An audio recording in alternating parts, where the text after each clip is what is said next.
I first started out in the commercial furniture industry and was learning about panels and everything, we referred to the hole that you cut out in a panel to connect to electrical that's in the wall. We call it a panel grommet. It's a grommet that goes in a panel. It's a hole that you cut in and access the wall behind it. And then someone else called it a doggy door. Oh. And I was like, what are you talking about? I love that. And I realized they are one and the same.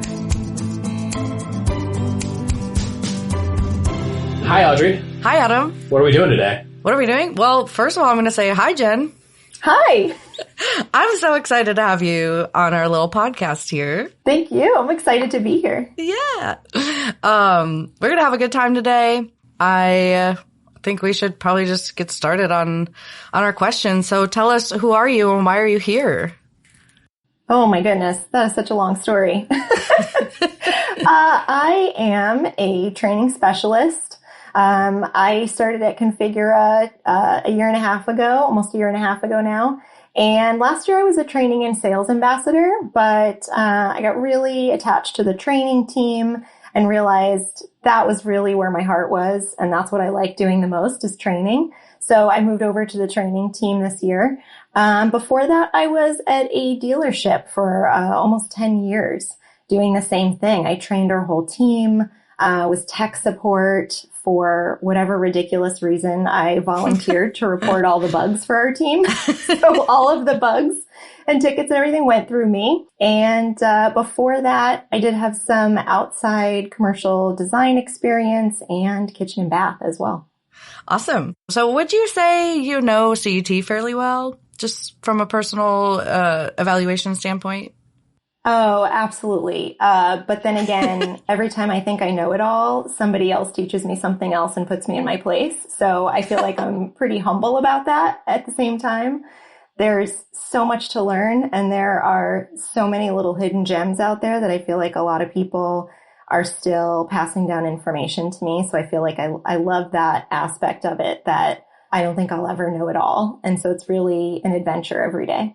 So, Jennifer, one of the things that I think is interesting about you in particular is that you're a fully remote employee. How do you feel about being so far from the rest of us? Yeah, it's different. It's sometimes a challenge, but I love how tech savvy everybody is, because then there's days when I get to the end of my work day and I'm like, man, I talked to so many people and I had video chats with people and we were just chatting back and forth and collaborating really well.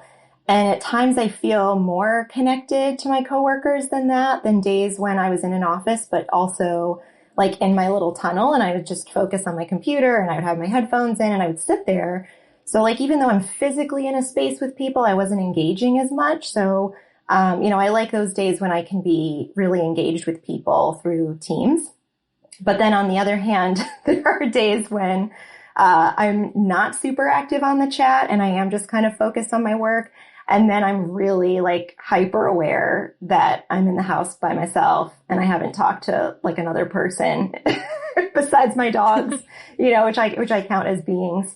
I just haven't talked to anybody else like physically in a couple of days. And then it pushes me to be like more socially active with my friends here. I do push myself to be like, just going to the office and having lunch with someone isn't good enough. I've got to go out and like make it a point to see my friends and stuff in person here physically to make up for what I don't have for, in the office. Yeah.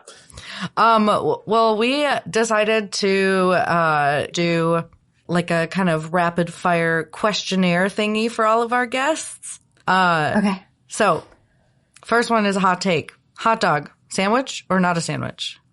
Not a sandwich. Coffee or tea? I'm going to make some people mad at me right off the bat. That's what I'm saying, hot take. Tea. Tea, okay. Tea, all day long. Best ice cream flavor? Chocolate. Oh, simple. Okay. Favorite non-English word? Grazie. Oh, that's a good one. Favorite onomatopoeia? Ooh, pass. Not an onomatopoeia, but that's okay. But okay, let's get into some work stuff. Let's get down to business. Adam, you want to take this one? Yeah. What do you think of Configura before you started, and how has it changed since you are on the inside? Yeah, I don't think I thought about Configura much when I first started. I mean, who thinks of Microsoft when they use Outlook? You just kind of like use the tools, right? You just kind I of, think of it way too much. Not always in a good way. Sorry, Bill. I do honestly think about Microsoft a little bit more trying to use the new Outlook because I don't like it. But I do feel like as I moved on in my design career using CET, I did start to engage more with Configura. And then I did start to think about it more. When we had a dealership visit where you guys came out to the dealership, joining the feedback group with you, Audrey, and like learning more and becoming more involved in the process, making the tools and features, and then reporting everything, as I said, for our team. I worked a lot with the support team. And it was funny because when I started at Configura, they have you like introduce yourself. And I was like, hi guys, I'm here now. I reported those 50 tickets last month. You may know me. Yeah, I thought that in the beginning, I didn't think about it much, but then as I got more engaged, I started to realize the shift that happened a few years back when you kind of moved away from, okay, we've got this awesome conceptual configurator for furniture, but like, let's figure out what's needed and fix the bugs and be more strategic and kind of moving to the next phase in being a software company. And I think in that shift made me want to be a part of it. So when I see people starting to fix things and focusing more on improvements than enhancements, maybe if that makes sense, I was like, oh yeah, that's my jam. I like fixing things and making them better. So that made me more interested and then led me to be more engaged and think about the company more. Do you think that your expectations were met now that you're on the other side of the fence? Oh yeah. I mean, there's so many things that I didn't really have time to dive into, to look at, to consider. Like, I think there's a lot more resources than I thought there were, like the help articles and the Q&A sessions that are available. Like, I didn't know about any of that stuff. And so my mind, I definitely feel like it's expanded on the horizon for me, that like there was the way that I was using it, and now I see what's really available and how much you really do have the opportunity to engage with the users, that I just didn't really see that part of it before. So I've learned a lot more about that, and I've learned a lot more about how interconnected everything is. I used to be like, why can't you just do this? And why can't you just do that? And now I see why, that there's so many facets to everything. Every little tool and every little detail is connected to other things. And there is a lot more behind the scenes that I didn't consider or know about. Nice. I'm really glad that you were able to uncover that in the short time you've been here. I know maybe for you it doesn't feel short. For me, it feels like it was just yesterday, but I guess time has no meaning post-COVID, or does it really? I mean, right. Time is an illusion for sure. I love it. So what made you interested in the job at Configura? Yeah, there's definitely a lot of overlap that when I started to think about Configura more and get more involved, it started to occur to me. I do feel like, there were some moments I feel like that pushed me a little bit farther, faster, and going to the conference and talking to everybody about stuff and getting speaking of nerdism, deep into the nerdy conversations of things. And as someone who started out going to school for art, fine arts, like painting and printmaking, no one was more surprised than I was at how interesting tech stuff was. I wanted to dive in deep to all of it. It was almost like science to me. It's really interesting, but I don't really get it. And that's why I think I like learning about it. But then tech, because I'm familiar with CET, I can kind of understand it. And it's really became super interesting to me. And, I was doing other things in my last role that were also kind of techie, helping our team move into Bluebeam and set up a SharePoint site. And, I felt like I had kind of a good knack for it. And I did see the overlap with design. So part of my brain was like, oh my God, you went to design school. Why are you going to work for a software company? You can't possibly. You spent way too much money on your art degree. But then on the other hand, I was like, it's just creating another space. It's creating a virtual space for someone instead of a physical space. And once I wrapped my head around that, that was like the last blocker for me. I was like, yep, doing it. Okay. What's one thing that you miss about dealership life? Ooh, I at times do miss creating a floor plan. Like, sitting down and you got your typical and you're laying the floor plan and you're thinking about how people walk through the space and things like that. But I get that same satisfaction creating other things in my daily job now. So like I said, those help articles that I'm still getting the hang of. And then other like participant guides and content, stuff like that. I feel like I am a creator at heart. I do need to create things one way or another. But, I will say that the super creative part sometimes I miss, and the people. I certainly miss all the people that I helped and worked with on a daily basis. What's something that you don't miss about dealership life? I mean, the stress. Hands down. That seems fair. There's stress coming from all different sources and directions. And I think for a while I thought that I needed to feed off of that. I needed to be busy. I'm not someone who likes to be slow. I like having some kind of pressure to get things done and be really productive. If I've done a lot at the end of the day, I feel super accomplished. And I kind of felt addicted to having stuff to do and having a little bit of a fast pace. But I don't know, maybe now that I'm older, I'm just like, no, I just want to have my candle burning and my sage burning and my crystals and my yoga and be more chill.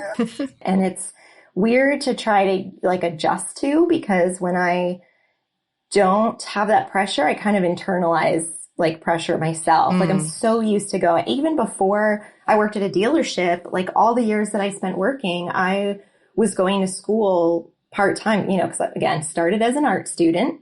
That was a mistake. Became an adult, went back to school part-time, and well into my 30s, I was working full-time and going to school at night. So I feel like I had this like hustle, fast-paced lifestyle for so long that like my brain doesn't know how to calm down a little, and therefore the sage and the candles and the yoga to try and get myself to just be like, okay, no, there's no pressure here. And Rachel is, my direct boss. She's fantastic at that. When I'm like, but what about this? And what about that? What if I don't get it done? And she's like, it's okay. I'm like, really? Yeah. And I think there's definitely, I feel the urgency still from people when they're like, I'm trying to get this done and I don't know how to do this and I need to know it right now. Yeah. But in those moments, the most successful way through it is to take a breath, find the resource, whether it's an article or a person or whatever, and go through it slowly. It's so cliche, but like the tortoise and the hare, it's so true. Like, people would come to me and I would not be in a stressed place because I'm not the one with the project. So I was able to help them through it, but we were faster and got to the finish line faster because we like took a breath and took our time learning it. And then once they learned it, they knew it forever. But when you are kind of rushed, and I totally understand it and where it comes from, but like when you rush through something, you kind of half learn it and you still struggle to get it done. And, it's a tough position to be in. Yeah, 100%. I mean, I think training is really an art, like to actually educate. And I think that it's really, really difficult to get people who don't do it all that often or very often to see the long-term effects of like training that's kind of mediocre or training that's kind of poor. I know like we actually put a lot of pressure on our trainers to know everything about the software, basically inside, outside, backwards, frontwards. And I actually like really appreciate how much the training team knows. I think I talked about this on the pilot, but I might not have, which is basically like my first interactions with the training team as a developer were me just humbly coming and saying like, I don't know how this works. Can you teach me? And like the training team was always willing to help me with that because they, like I said, they just know this software inside and out. It's incredible how much depth of knowledge you guys have. Yeah. And I think we all have a really valuable background to be able to like translate what people are asking. Yep. Because like we'll get questions all the time when people, are saying something, or like just the other day I got video recording on a bug report of like, hey, should this be happening that way? And they were talking about one thing and the video was of something else. And I was like, okay, I've got to bridge the gap here and see what is this person actually asking, or what is it that they're trying to accomplish to figure out what tool or bug or feature is going to help through that. Is it identifying whether it's a bug, or is that the way it's supposed to work? And then having those conversations. But, the first step is understanding. Yeah, for sure. Absolutely. And I think that we kind of talked a little bit on the pilot as well about like the different language, there's like the language barrier between devs and designers, and the training and support team kind of is that bridge of, okay, reading through this ticket, I think they actually are talking about this. Like we might have a different word for it at Configura. We might have 3 different words for it at Configura, depending on which team you're talking to. And so I think that's really valuable. And I actually think that kind of goes into our next question. Which is what are ways that you've used your experience as an end user to help configure development teams? Ooh, I am very vocal, so I provide a lot of feedback. Anytime someone is willing to give me a platform, I will provide feedback on stuff that they are developing, or to clarify someone's feature or bug request, like something that someone puts in, I'll help out with that. And then new features and things like, how should it work? Or I know we did a great exercise with categories and stuff, which is like near and dear to my heart. I feel like I had a singular project that catapulted me into custom categories and visibility and view modes and all of those things. And once I like really understood it, I was like, oh my God, this is the best thing. And everybody needs to fully understand this whole concept behind these tools that work together. And got a request to like add something to a help article today that like clarifies that a little bit more. And oh my gosh, I'm working so hard to craft the right couple sentences to explain all that. But I feel like that feedback is great. That perspective is great. And then providing like different scenarios. Like, okay, well, you would do it this way, but would somebody else do that? Or we did that whole exercise of a demo. Like they showed me images of like, okay, here's what it looks like. What would you click on? And I just think everybody here using different software, has different opinions. Would you right click on it? Would you click on this button or that button?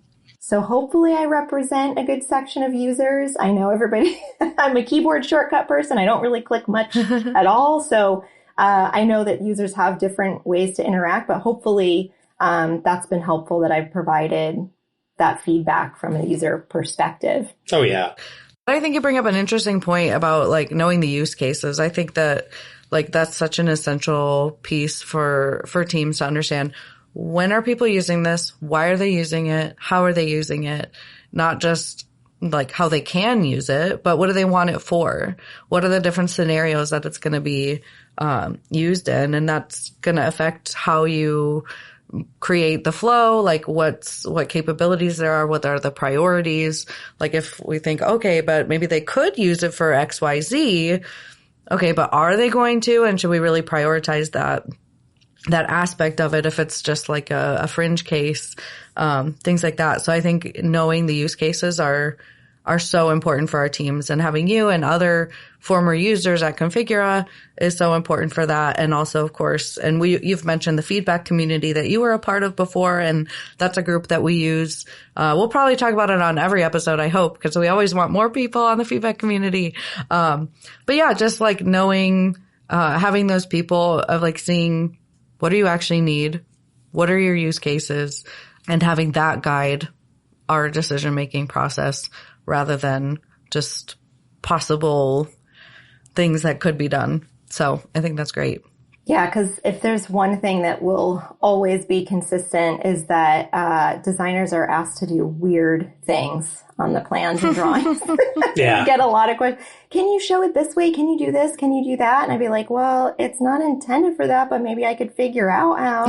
Like one of my favorites was somebody was doing, they're doing a school with a lot of labs and things. And so there was furniture, and they did the furniture in all of the school colors. So they were super bright pieces of furniture. And then there was all this equipment that our company was not providing. And they wanted to be able to identify, okay, what is being ordered and what are we still responsible for? What do we need to get ordered from someone else? And all of that equipment was on the CAD plan. And so they came to me and they said, can you show us the furniture, but then everything that you're not ordering, can you make it like grayed out on the plan? And I was like, Sure, no big deal. I just figured out. And then it dawned on me, I'm like, wait, this was like, let me just sit here and color code every piece of furniture on this huge plan.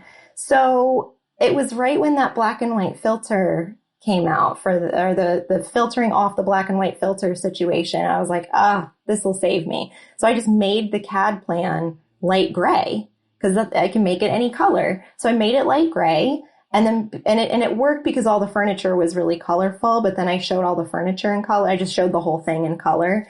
But that combination of things and being able to show all the seating and everything with the bright, orange chairs that they had meant that I could do it, but that wasn't what it was intended for. But designers are always having to think outside the box to create a plan or a drawing that, is a unique request. Not to get too much into tips and tricks, but I feel like you could also probably use like part tagging, because you can like show the part tagging add-on, and then it'll show in certain colors. So you could like have the part tagging color be gray, and then yeah. So I don't know, just there's different ways to do things. So you had another really cool one. You like combined the auto tagging to be able to like categorize things, like as like a hack for automatically categorizing things. Or that was a wild one. I was like, oh wow. Yeah. Maybe you can explain that a little better. Yeah. And if anybody doesn't love the auto categorization tool, I might be responsible for the origin of that thought because of this. But I was trying to explain like what functionality we would want to be able to categorize dimensions as we place them. I've seen so many different workarounds to create an electrical plan. And I've watched people do some painstaking and time-consuming things, or even, just go back to the other drawing program that will remain unnamed, just to be able to create that plan because they felt more confident in the output. And so I think Configura was there. They were open to the idea of like, okay, we want to create this tool, but like, tell us the case, walk us through the process of what you would want it to do. And the closest thing I could think of was the auto tagging, because you pick a tag, you turn it on, and then you place your objects.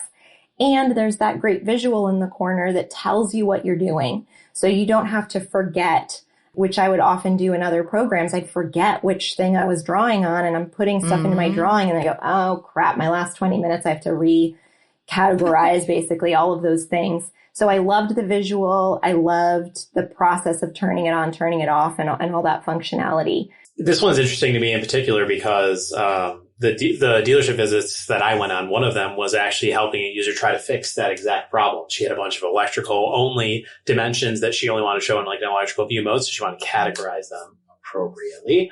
And I was trying to get her to use the advanced selection tool to pull all those things up. And there was something about her drawing that the advanced selection tool did not like. And because her drawing was so large, and I think there were so many different categories all at the same time, that the advanced selection tool was starting to like break down because there was just too much going on to try to grab those things. So I was like showing her like, oh yeah, this tool is it's really complicated, but it's really powerful. And like, you can do all this cool stuff. And then basically by the end of it, I was like, I just wasted a half hour every time. I feel like I'm so sorry. Because it was just not playing along that day. Yeah. Yeah. I think that's tough. The perspective of, will it work once? Or can you apply this to a drawing that you've been working on for months? Yeah, exactly. All back to use cases though, like what are people actually going to need this for? Yeah. But yeah, I think you got to start with the needs, back to design thinking, which we'll talk about at some point, like starting with empathy, knowing the needs. What do people actually need? What do they want? And how can we meet that? And then innovating from there. Yeah. I think it's a really good way to do it for sure. I got one that kind of almost kind of segues from this almost. What's one thing you've learned from a developer? I saw this one and I was like, oh, how do I just say one thing? Like overall, I would say so much about the process and interconnectivity of everything in in the program, but I would say most recently, Austin kind of blew my mind on the commercial interiors library visibility and categories and linking layers and not linking layers. And I think I've probably seen it discussed a few times, but watching him do it in front of me and explain it and kind of walk me through why it is the way that it is or what things mean and pointing out icons as he went and things like that. I was like, oh my goodness, you just blew my mind. I wish I had known this a long time ago. You would have saved me a lot of heartache and a lot of time. 5 minutes of learning that. And then I want to share it with everybody. I shared it with our team and anyone who asks, if you want to know how to make your symbols visible, let me know. That's awesome. I especially appreciate that Austin's actually a QA member of the team, which is really cool because I think it's awesome that he knows, he was able to teach you something. And it makes sense because our QA team typically does specialize in an area and they should know it, backwards, frontwards, just like you guys, right? Because it's important for them to catch those things that it's not doing appropriately and understand the software from that aspect. So that's really awesome that Austin was able to give you that thing. It means, shout out to Austin for doing such an awesome job. Yeah. But I think I'll just to backtrack really quick too. So QA for our audience is quality assurance. And what our QA people do is they test, before we release things, that have been developed. They'll test and check for bugs and hopefully some usability things as well. So like Adam said, they're on teams that have a domain of things that they're specialized in. So they know those features really well and they're testing to check for those. And I know they're always learning more about users and use cases as well, so they can test for the right use cases. Yeah. And I think it helps with the UI piece of it too, because if I have that question, I mean, again, not to toot my own horn, but I should be able to use CET, right?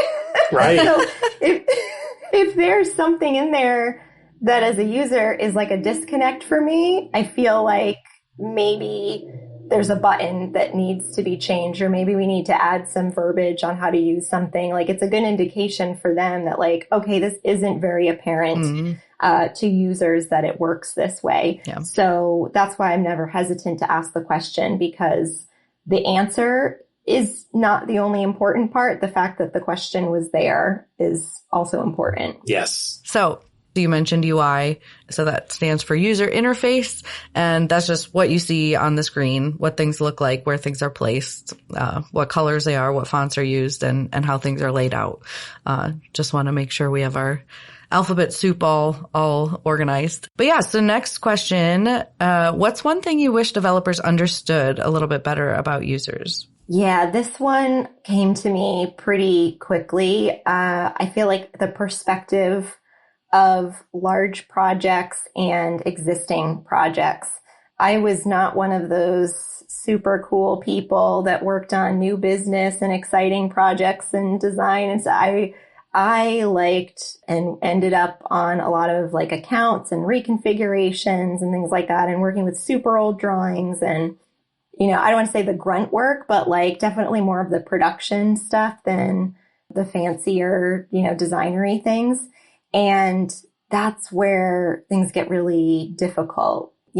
Looking at new features and things in a drawing with a couple of pieces of furniture, but then opening it up with hundreds of them, it's a very different experience. And sometimes the process or ideas that we come up with are recategorizing a dimension. It seems super easy when there's 5 dimensions in a drawing, but having that perspective that this is commercial furniture, even if it was residential, I'd be yeah, no problem. A kitchen, there's only a handful of dimensions in a kitchen plan.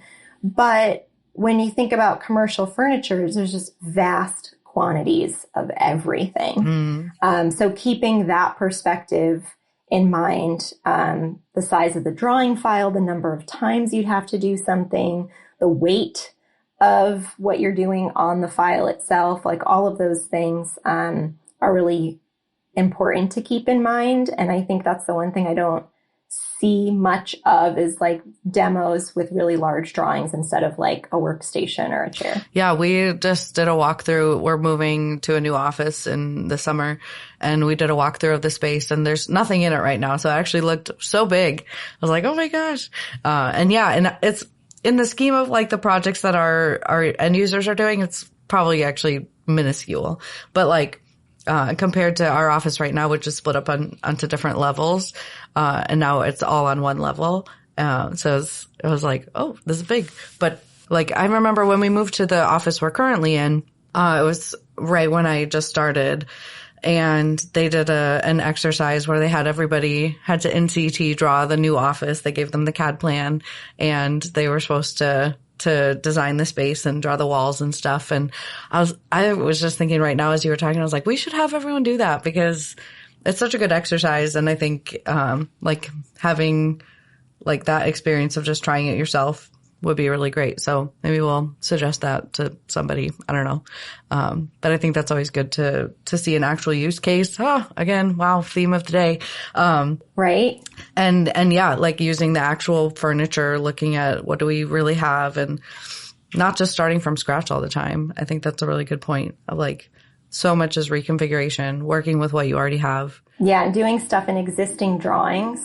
Because I was just mentioning about templates and stuff the other day, and creating a workshop around templates, but also toolkits, just saving those reusable files separately. Because anyone who's working on accounts, so there was a couple of accounts I worked on, I was only ever in existing drawings. So there was no case for me to use a template because I was never creating a drawing. I was only ever opening up existing. And so that was a tool that just did not get used for this account at all.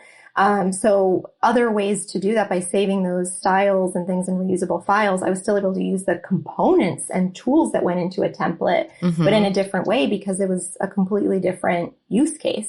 But it's funny that you mentioned the new office because I made a joke during that meeting. I don't know if anybody else got it, but I thought that was a great opportunity for us to really see the daily lives of designers because someone made a comment about that it was taking a while to figure out the adjacencies and the space between people and the departments that were louder than others. And I was like, oh my God, you guys, this is design.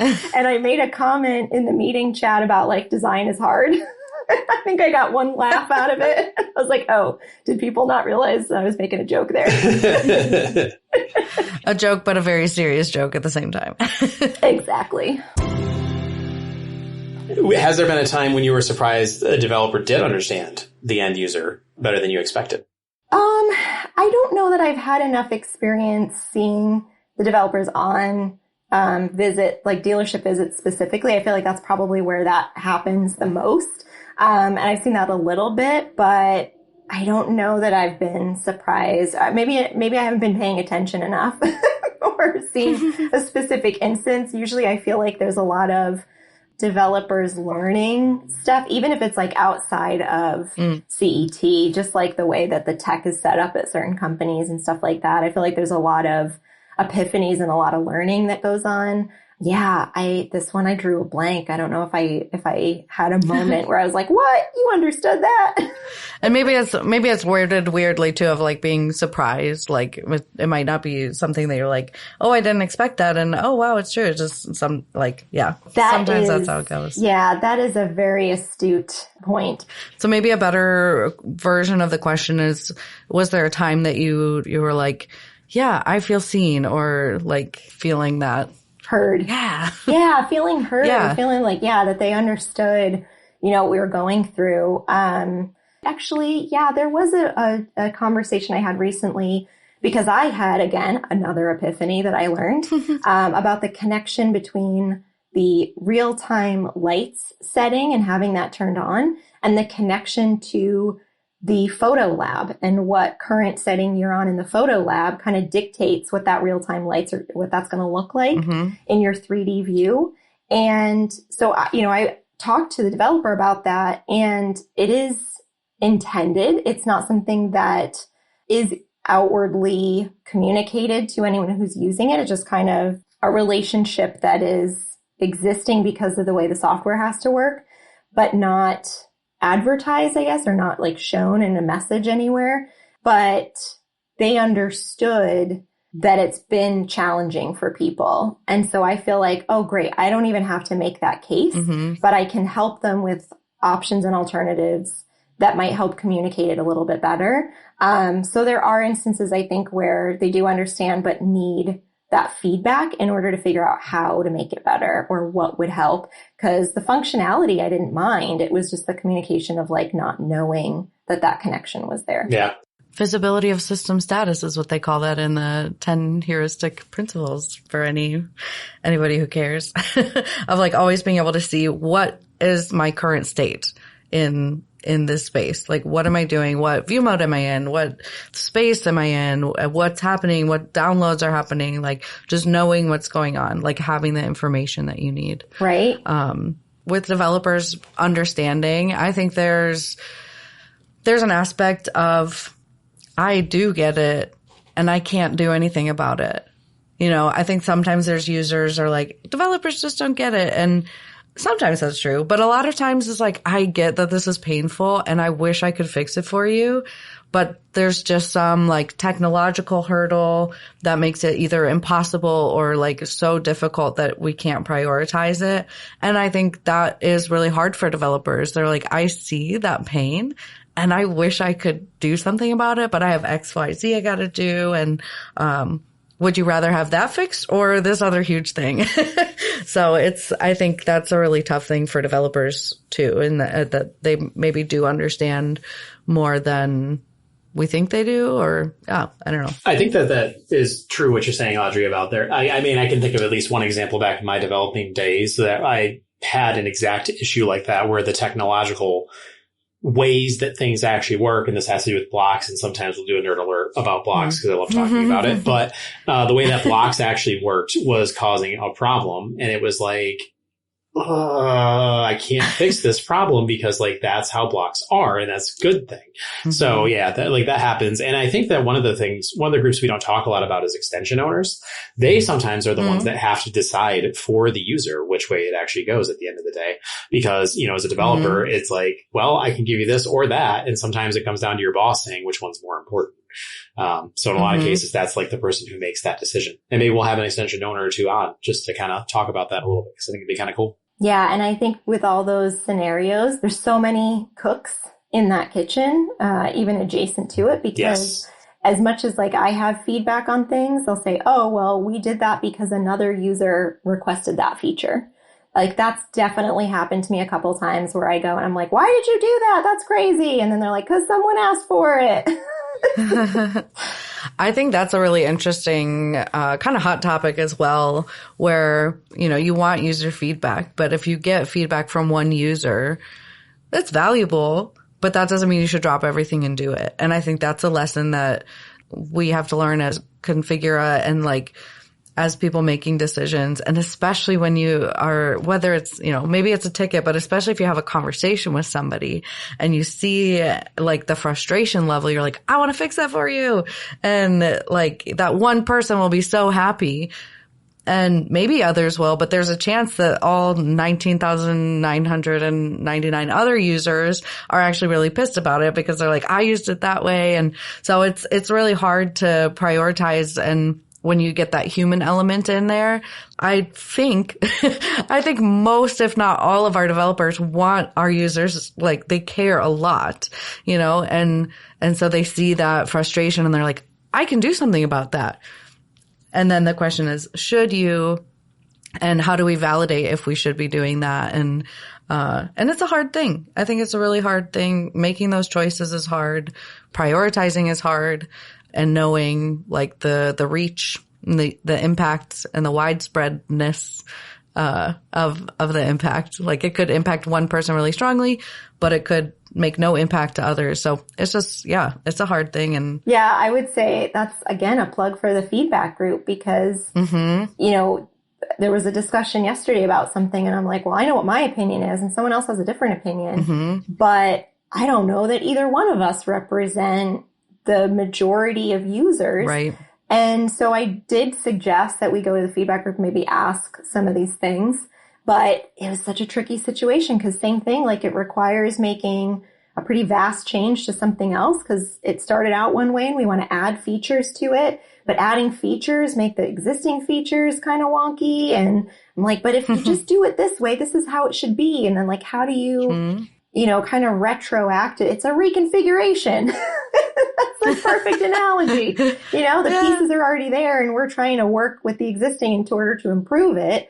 But you only have so many pieces to use and you have to work within, the realm of what's actually feasible. I always start off my feature request with, if this is at all possible, and end it with, but maybe I'm crazy. That's the classic. That's like all my emails. I started with like, just wondering or just wanted to ask. Like, but I think that's all our questions.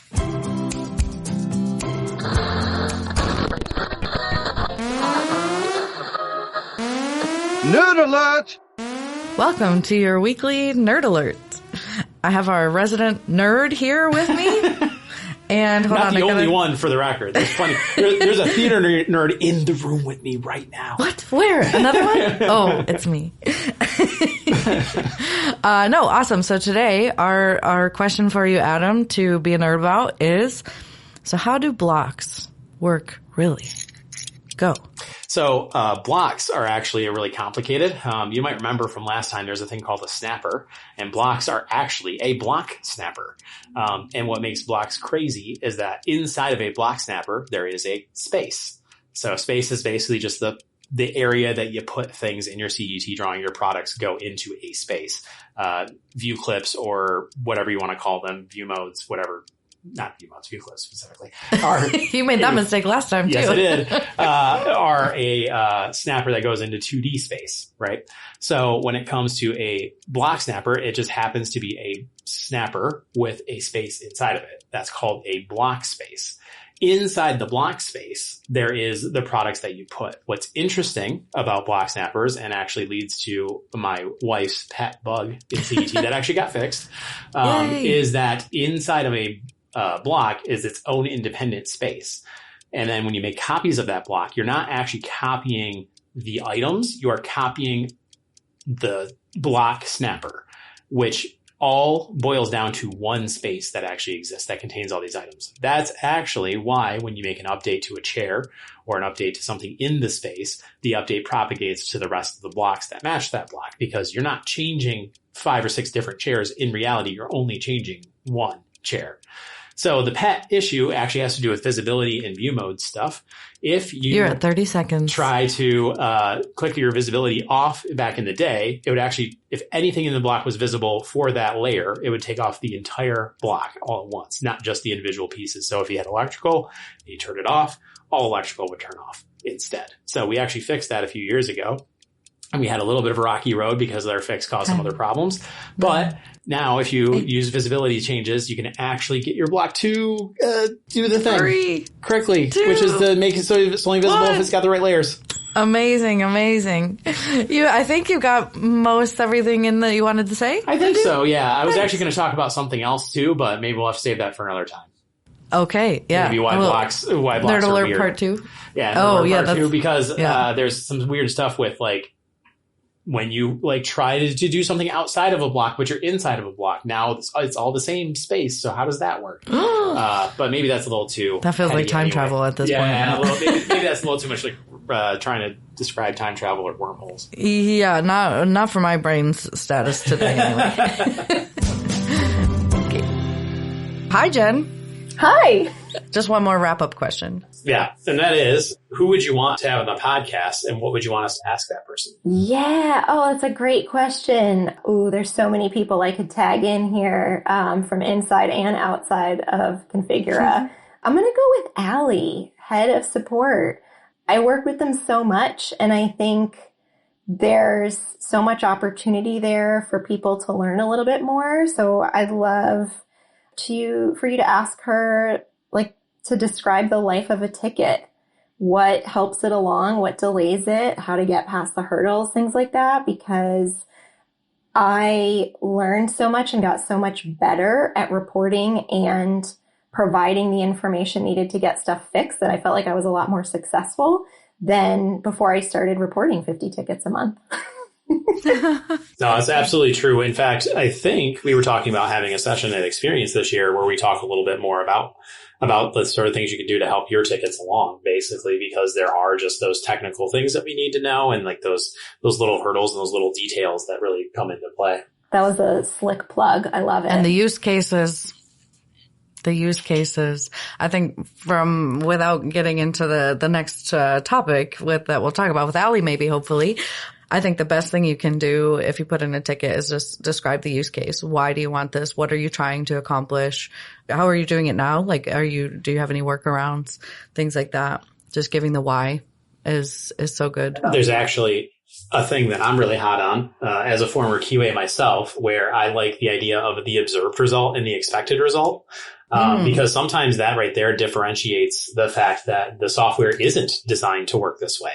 And then that actually forces the developer to explain why it doesn't work this way as well. So it's not just that like the ticket might get thrown out in some cases, like, oh, that's just not how it works. So no, close. But at least in this case, it's like, oh, I see. You think it should work that way. And sometimes that can even spark a conversation about, well, it doesn't. Why should it work that way? Or what are we doing? What are we missing? What are we getting wrong here? Kind of thing. More than just, think broke. Yep. Yeah, definitely. I feel like that's a phrase that I hear a lot in the demos of new things where they're looking for feedback is the phrase like what you would expect. And I always kind of laugh because I'm like, I'm not normal, apparently, if I don't expect the same thing. I often am like, I don't expect that. That's not what I expected. So that's all relative, I guess. It's all based on perspective, I also feel like Allie would be a great person to help close that gap in communication on some of those terms and lingo. I know I've started to write down some of those for them to address in that session maybe, because that's what kind of makes it hard to push those tickets forward. And that is the miscommunication of even just a word that you use. And it happens everywhere in every industry. I remember when I first started out in the commercial furniture industry and was learning about panels and everything, we referred to the hole that you cut out in a panel to connect to electrical that's in the wall. We'd call it a panel grommet. It's a grommet that goes in a panel. It's a hole that you cut in and access the wall behind it. And then someone else called it a doggy door. Oh. And I was like, what are you talking about? I love that. And I realized they are one and the same. So, reporting a ticket, getting feedback on a ticket, all of those things. Yeah, exactly. So it's just, terminology is a hot topic. Well, I wanted to say, good job, Audrey. Oh, good job, Adam. Good job, Jennifer. Good job, Jen. Oh, thank you. I was super excited and honored to be your very first guest. I'm glad you are our first guest as well. I think you're great, and we're happy to have you. Thanks, guys. Thank you so much for listening. We'll see you next time.